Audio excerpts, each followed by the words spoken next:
이슬님 안녕하세요. 안녕. 뭐 하고 계세요? 저 게이트볼 보고 있었어. 맥주를 마시고 싶은데 음주 청정적이라 안 되네. 커피 마시고 계셨던 거예요?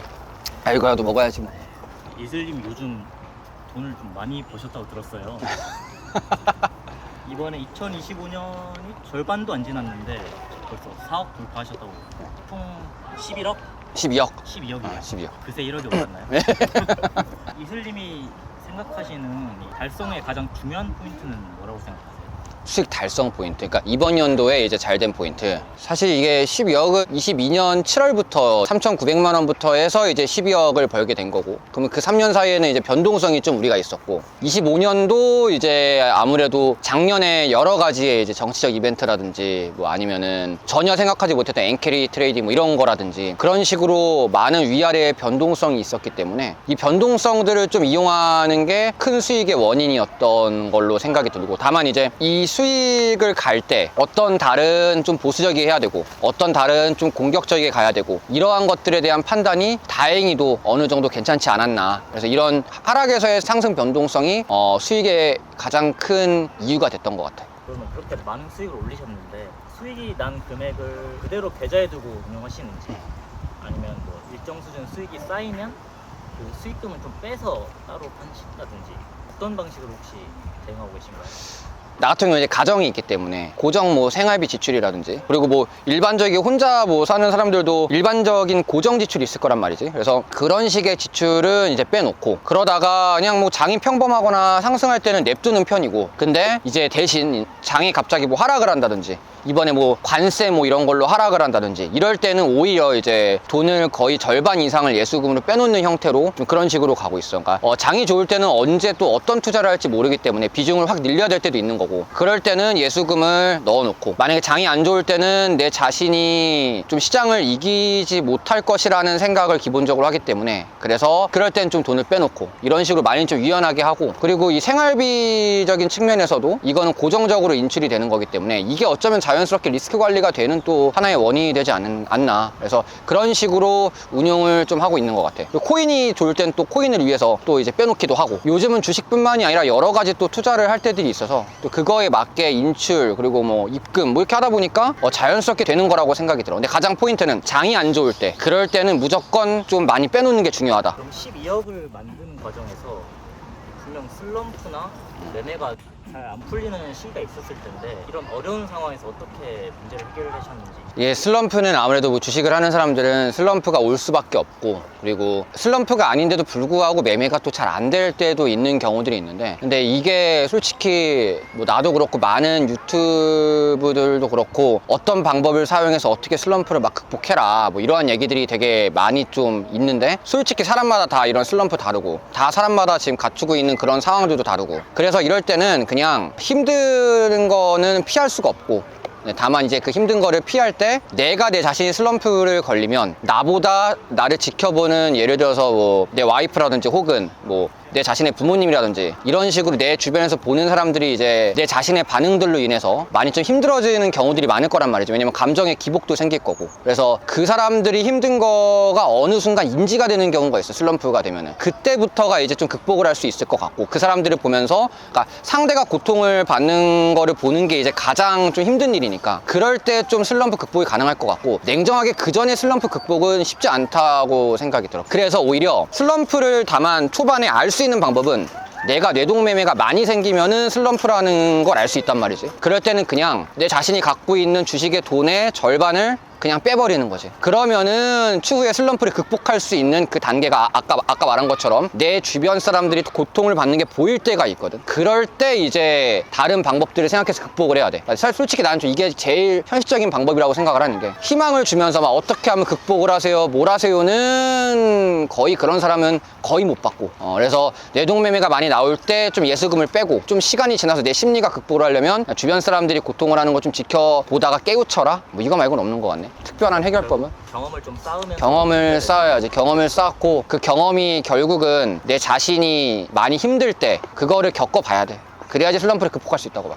이슬님이 투자하는 방식이 당일 단타보다는 스윙 매매, 특히 스윙 속의 트레이딩이라는 방식으로 수익을 내는 전략을 사용하시는 것 같은데, 혹시 이 개념을 좀 더 자세히 설명해 줄 수 있을까요? 그러니까 나는 이제 뭐 스윙 속에 트레이딩 하는 건 내가 그냥 혼자 이름을 붙인 내용이고, 과거에는 A라는 종목을 사면은 계속 기다리면 그게 이제 다음 매매까지 이어지는 스윙 매매가 되는 거였는데, 지금은 이제 너무나 많은 사람들이 이 시장에 들어왔고 너무나 똑똑하고, 그래서 가만히 기다리고 있으면은 오히려 종목이 올라가다가 떨어지는 현상들이 발생을 해서 그 사이에 좀 올라가면은 팔아버리고 다시 내려오면은 사고, A라는 종목을 딱 정하면은 그 기간 안에 사고 팔고 하는 게 이제 스윙을 잡는 상태에서 그 안에서 매매를 한다라는 이제 그러한 방식이고, 이 스윙 속의 트레이딩은 K 증시에 좀 최적화됐다고 난 생각을 하는 게, 우리나라 증시는 어차피 내려오고 어차피 박스권이고 10년 동안 계속 박스권이고, 그렇기 때문에 언젠가 내려올 거라 그 내려오는 거를 이제 기다렸다가 밑에서 사는 방식, 이거를 그냥 말을 하는 거야.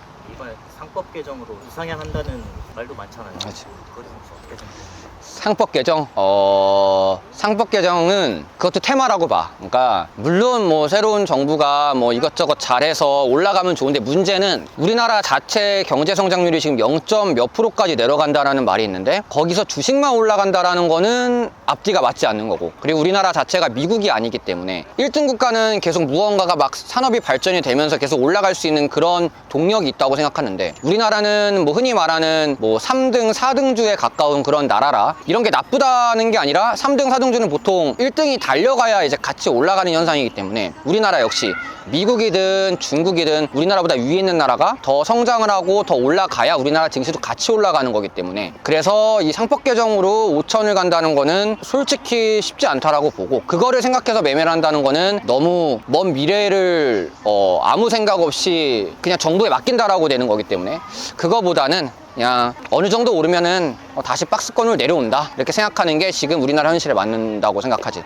제가 원래 한국 주식을 안 하는데 단타를 한번 해보려고 해요. 근데 초보 투자자는 수익보다는 손실을 더 많이 겪는다고 하는데, 이슬님께서 생각하시기에 저 같은 처음 이제 직장을 투자한다 하면 가장 먼저 해야 할 일이 뭔지 알 수 있을까요? 아까 말하고 좀 연결될 수 있는데, 이제 처음 초보 투자자들은 이제 어떻게 주식을 접하느냐, 여기서 이제 각자의 성향들이 나눠진단 말이지. 근데 공통적인 거는 뭐랄까 초심자의 행운이라고 해서, 처음에 돈을 적게 넣으면은 되게 수익이 나오는 경우들이 있단 말이지 보통. 그리고 나서 내 자신이 이제 주식을 좀 잘할 거라고 생각하고 돈을 어디서 갖고 온다든지, 그렇게 하면서 이제 좀 손실 나는 경우들이 발생을 하는데, 그 손실 나는 거는 피할 수 없는 거란 말이야 분명히. 그때 이제 내 자신이 어떤 투자의 형태로 가야 되는지를 좀 알 수 있는데, 초보 투자자를 그래서 해야 되는 거는 내 자신이 잘한다라는 그런 자만감에 빠지지 말아야 되고, 첫 번째는. 그리고 두 번째는 아까랑 말이 이어지듯이 우리나라는 미국이 아니기 때문에 계속해서 막 우량주가 더 올라간다든지 이런 거를 생각하는 것보다는, 테마라는 말을 사람들이 나쁘게 보는 경향들이 있는데, 이 테마라는 게 결국 반도체도 테마로 오르고, 예전에 올랐던 그 2차 전지도 결국은 그 나라 정책의 테마로 오르는 거고, 그래서 이 나라 정책들을 잘 보면서 이 테마라는 단어를 나쁘게 보지 말고, 그 테마가 하나의 그 움직일 수 있는 동력이다. 이 주식에 대해서 너무 그냥 마냥 올라갈 거라는 기대감만 갖고 있으면은 한 방에 당하기 때문에, 언제든지 내가 산 주식이 좀 더 빠르게 팔 수 있다라는 그런 생각을 하면은 초보자들이 조금 더 매매를 수월하게 하지 않을까. 제가 직장하는 주변 사람들을 보면 대부분 손절하는 걸 되게 어려워하더라고요. 손절을 잘하는 특별한 방법이 있을까요? 없지. 손절을 잘하는 방법 없어. 이거 손절도 어떤 유튜브에서는 막 뭐 마이너스 몇 프로에 손절하세요, 마이너스 뭐 어떻게 손절하세요 하는데, 이거 어떻게 해? 그거를 못하고, 다만 나 손절 잘해야 되겠는데 라고 깨우칠 때가 있단 말이지. 아까 말했던 것처럼 이제 그게 뇌동매매가 보통 이제 많은데, 이제 보통 막 올라가는 종목 탔을 때 그게 이제 갑자기 떨어질 때, 그런 게 반복되다 보면은 좀 내가 좀 주식에 대해서 잘 못하고 있는 건가? 그런 생각이 딱 들 타이밍에, 그럴 때 예수금을 한 절반 정도 줄여버리면, 그러면은 어떠한 습관이 좀 형성이 되냐면, 앞으로 주식을 잘할 때도 어느 날 뇌동매매가 나오면은 그거에 따른 예수금을 줄여버린단 말이지. 그러면은 뇌동매매를 하더라도 그날은 좀 피해가 적는 현상들이 발생하고, 실제로 내가 어떤 선배님하고 이런 얘기를 한 적이 있는데, 손절을 잘하는 방법은 없다. 다만 이제 언제 깨우치고 얼만큼 손절을 평소보다 폭을 좀 줄게 매매를 하느냐, 이거에 대한 습관을 기르는 것이 좀 더 현실적이라고 좀 생각이 들어서, 오히려 어느 날 뇌동매매가 많이 나오고 좀 좀 손절이 많이 나온다 그러면은 금액을 줄여버리는 거지. 그러니까 막 손절을 막 무조건 잘할 수는 없지 현실적으로. 그리고 이제 보통 사람들이 매매를 이제 초반에 좀 하다 보면 내 자신이 잘한다라고 생각을 할 때가 있는데, 결국은 이제 일반 우리 개인 투자자들은 준비를 열심히 하는 거고 판단은 이제 시장이 내려주기 때문에, 그래서 이 판단에 대해서 꼭 시장이 좋은 판단을 내려주라는 법은 없단 말이지. 그래서 어떨 때는 좋은 판단을 받을 때가 있고 어떨 때는 내가 열심히 했는데 그 좋은 판단을 받지 못할 때가 있고, 그거를 인정하는 게 필요한데, 그걸 인정하려면 시장은 나한테 꼭 수익을 줄 이유가 없고, 그리고 시장은 결국은 나의 수익들을 가져가려고 하는 그런 판단을 많이 내려줄 것이다 라고 생각을 해야, 그래야 내가 엄청 열심히 해서 그 시장의 좋은 판단을 받으려고 좀 더 노력을 할 수 있는 그런 계획들이 생길 거야. 오히려 이게 더 손절보다 중요한 그 시장에 순응하는 방법이라고 생각해. 절대 시장은 나한테 수익을 줄 이유가 없지. 그럼 이제 국장을 트레이딩 할 때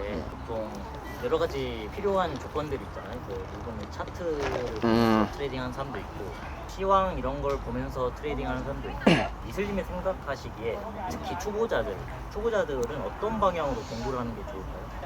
그 질문이 되게 중요한 게, 코로나 때 이후로, 그 팬데믹 이후로 너무나 많은 사람들이 들어왔고, 그리고 막 텔레그램이라든지 여러 가지 뭐 네이버 프리미엄 콘텐츠라든지 여러 가지들, 그런 매체들, 그 유튜브 이런 게 많이 생기면서 사람들이 너무나 똑똑해졌기 때문에 시장도 그만큼 그 AI가 발전하듯이 시장도 엄청난 발전을 했어. 그래서 이 발전을 했기 때문에 예전에는 그 차트에 뭐 흔히 막 지지저항 뭐 이러면서 뭐 여기 차트에서 어떠한 지지를 받으면은 올라갑니다, 뭐 저항을 뚫으면 올라갑니다, 뭐 이런 것들이 이제 완전히 사라진 시장이라고 생각을 하고, 대신 이제 과거와 다르게 좀 더 재료적인 배경 지식이라든지 아니면은 현재 이 장세의 시황이라든지 혹은 이제 재료의 트렌드라든지 이런 것들이 굉장히 중요한 시장이 되어버리기 때문에, 내가 봤을 때 지금 내 자신이 주식이 초보다 그러면은 너무 차트에 되게 매몰되어서 차트만 본다든지 막 이런 건 하지 말고, 지금 세상이 어떻게 돌아가는가, 우리나라 정책은 어떤 게 이루어지고 있고, 지금 현재 뭐 트럼프는 뭐를 하고 있는가, 이런 식의 좀 재료적인 관점들을 찾아보고, 그 다음에 관세는 다음 달에 언제 발효되는가, 이런 좀 시황적인 거를 보기도 하고, 뭐 나스닥은 오늘 내렸나 올랐나 이런 것들 있지. 이런 것들을 보면서 큰 틀로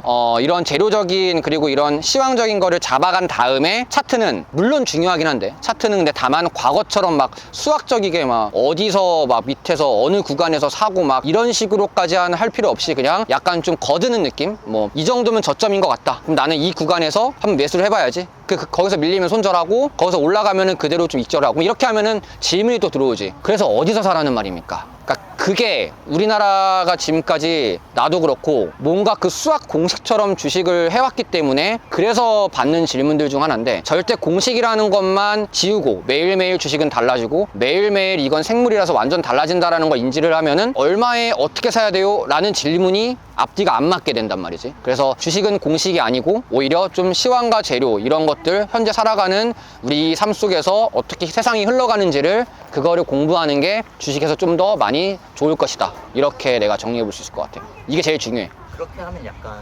트레이딩을 하면서 뭔가 매매를 하기 전에 분명히 시황이나 전략을 정해놨는데, 또 막상 들어가면 무의식적으로 전략을 잊고 자기 쪼대로 매매하는 경우가 많이 생기는데, 이슬님도 이런 경험이 있으신지, 아니면 어떻게 극복하셨는지? 있지. 그러니까 예를 들어서 나 같은 경우도 5시 반에 일어나갖고 막 이것저것 준비하다가 뭐 새벽 뭐 1-2시에 자고 이런 생활을 반복하고 있는데, 이렇게 열심히 하다 보면은 왜 시장이 내 전략을 좀 인정해주지 않지? 나는 엄청 열심히 했는데, 이런 생각이 들 때가 있는단 말이지. 근데 이런 생각 자체가 내 매매에 좋지 않게 이어질 수가 있어. 뇌동매매가 나오고. 왜냐면 내가 전략은 잡았는데 이날은 내 전략에 맞지 않는 것들이 막 움직일 수 있단 말이야. 그럼 그럴 때는 좀 나같이 주식을 좀 하신 분들은 분명 기다릴 건데, 근데 이거는 어떻게 보면은 이런 경우들은 정말 적기 때문에, 정말 현실적인 방법을 또 얘기하면은 뇌동매매가 무조건 나올 거란 말이지. 그날은 왜 나는 내가 열심히 했는데도 불구하고 왜 나는 안 되라는 이런 심리에 빠지기 때문에, 분명 이 심리를 깨우칠 때는 뇌동매매가 이미 한 2-3번 했을 거야. 이제 2-3번 했다 그러면 어떠한 생각을 해야 되냐, 내가 어떠한 준비를 한들 시장이 나한테 돈을 줄 이유가 없다. 예를 들면 지금 지나가는 사람들이 나한테 갑자기 돈을 줄 이유도 없고, 그리고 나도 지나가는 사람한테 돈을 줄 이유도 없고, 똑같아. 그러니까 시장도 나한테 돈을 줄 이유가 없기 때문에, 이 문장을 나는 생각을 해서 아예 딴 게 올라갈 때는 가만히 지켜만 봐. 근데 그게 힘들다 하면은 뇌동을 한 2-3번 해보고, 그 다음에 한번 당해봐야지. 이건 당해보고, 그 다음에 시장이 나보다 훨씬 위대하다라는 것을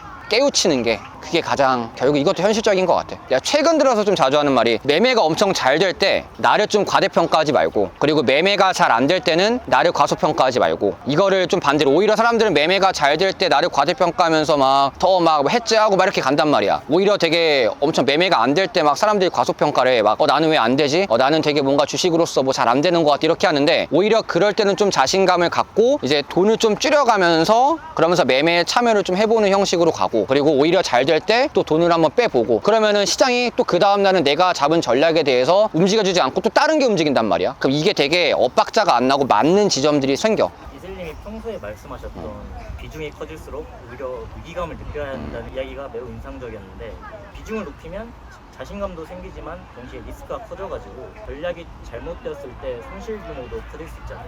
그때 이슬님 어떻게 대응하시는지 궁금합니다. 나는 실제로 이제 비중이 얼마 전에 매매한 것 중에 갤럭시 하모니트리라는 종목이 있었는데, 그 종목을 비중을 한 2억 정도로 나는 맥시멈 세팅을 해놨었어. 근데 한 1억 한 4, 5천 정도 됐을 때 그 종목의 반응이 와갖고 그대로 익절을 했는데, 여기서 내가 이제 말할 수 있는 포인트는, 내가 아마 그 종목이 2억까지 맥시멈으로 내가 생각한 비중처럼 찼으면 나는 다음날 넘어갈 때 2억에서 거의 한 30%를 자르고 넘어갔을 거야. 왜냐면 시장은 나한테 수익을 줄 의무가 전혀 없기 때문에, 그 상태에서 내가 내 비중을 다 채워진다라는 거는 시장이 나한테 기회를 주는 경우보다는 어쩌면 이게 내 생각보다 지금 다른 방향으로 지금 이게 흘러가고 있다라는, 그렇게도 생각을 해볼 수 있는 거거든. 왜냐면 시장은 내 돈을 앗아갈 수 있는 확률이 훨씬 높기 때문에, 그러니까 내 전략도 100% 맞는 게 아니라 분명히 다른 전략이 더 좋을 수 있기 때문에, 그래서 나는 오히려 내 자신이 생각한 비중이 다 채워지는 현상이 나오면 이걸 좀 위기라고 생각을 하고 비중을 그때 절반이든 30%든 빼버리는 것을 가장 좀 내가 제일 좋게 생각하는 매매 중 하나야. 이게 딱 이렇게 되면은 내가 이 종목을 모으게끔, 이 물량이 모으게끔 기회를 준다고 생각하기보다는 애가 왜 나한테 기회를 주지? 의심을 하는 게 딱 생길 수 있거든. 이 의심이 나중에 더 좋은 전략을 만들어내고 이 시장에 대해서 다른 시선들이 생길 수 있기 때문에, 그래서 나는 비중이 다 채워지면은 오히려 다음날 넘어갈 때는 비중을 좀 빼라, 이런 매매가 큰 리스크를 어떻게 보면 피할 수 있는 가장 좋은 방법이다 라고 생각을 하는 거야. 이게 시장에 순응하는 방법이라고 생각을 해. 작년 하반기에 시장이 많이 안 좋았어가지고 투자자들이 큰 손실을 많이 그치. 입는 사람들이 많잖아요. 올해 시장은 작년에 비해 확실히 난이도가 낮아진 것처럼 보이는데 2020년처럼 또 무작정 쉬운 장은 아닌 것처럼 보이거든요. 이슬님이 보시기에 현재 시장 난이도는 어느 정도라고 판단하세요? 이게 지금 경험이 있냐 없냐의 차이로 좀 많이 갈려질 것 같은데, 지금 경험이 있는 사람들은 지금 대선이라는 게 흘러왔고, 그리고 지금 대선 기간이 다 완료됐고, 그럼 여기서 움직일 수 있는 건 정책적 이런 거밖에 없을 거란 말이지. 분명히 이런 것들을 경험한 분들은 아마 지금 시장이 좀 많이 수월할 거고, 왜냐면은 이런 정치적인 이벤트 같은 거는 매번 똑같았기 때문에, 그러니까 주식에서 유일한 게 이 정치적인 이벤트는 매번 비슷하기 때문에 이런 거를 경험한 사람들은 지금 많이 수월할 것 같은데, 지금 접한 지 얼마 안 된 분들은 이런 시장을 처음 겪기 때문에 오히려 다른 사람들이 매매하는 수익을 보고 포모 현상이 오는 경우에서 뇌동매매가 나오는 경우들이 많기 때문에 어려워할 가능성이 좀 있다고 봐. 그래서 지금은 경험이 있냐 없냐가 그런 난이도를 결정할 것 같고, 이제 앞으로가 이 K증시 상단에서 내 물량을 어떻게 피하느냐, 어떻게 줄이느냐, 이거에 따라서 이제 난이도가 좀 갈리겠지. 지금 그렇게 될 거라고 봐. 지금 제가 유튜브를 좀 보니까 많은 전문가들이 국내 증시가 이제 엄청나게 오를 거라고, 우상향할 거라는 소리들이 많아요. 이슬님은 아까 반대로 생각하시잖아요. 그거에 대해서 어떻게 생각하세요?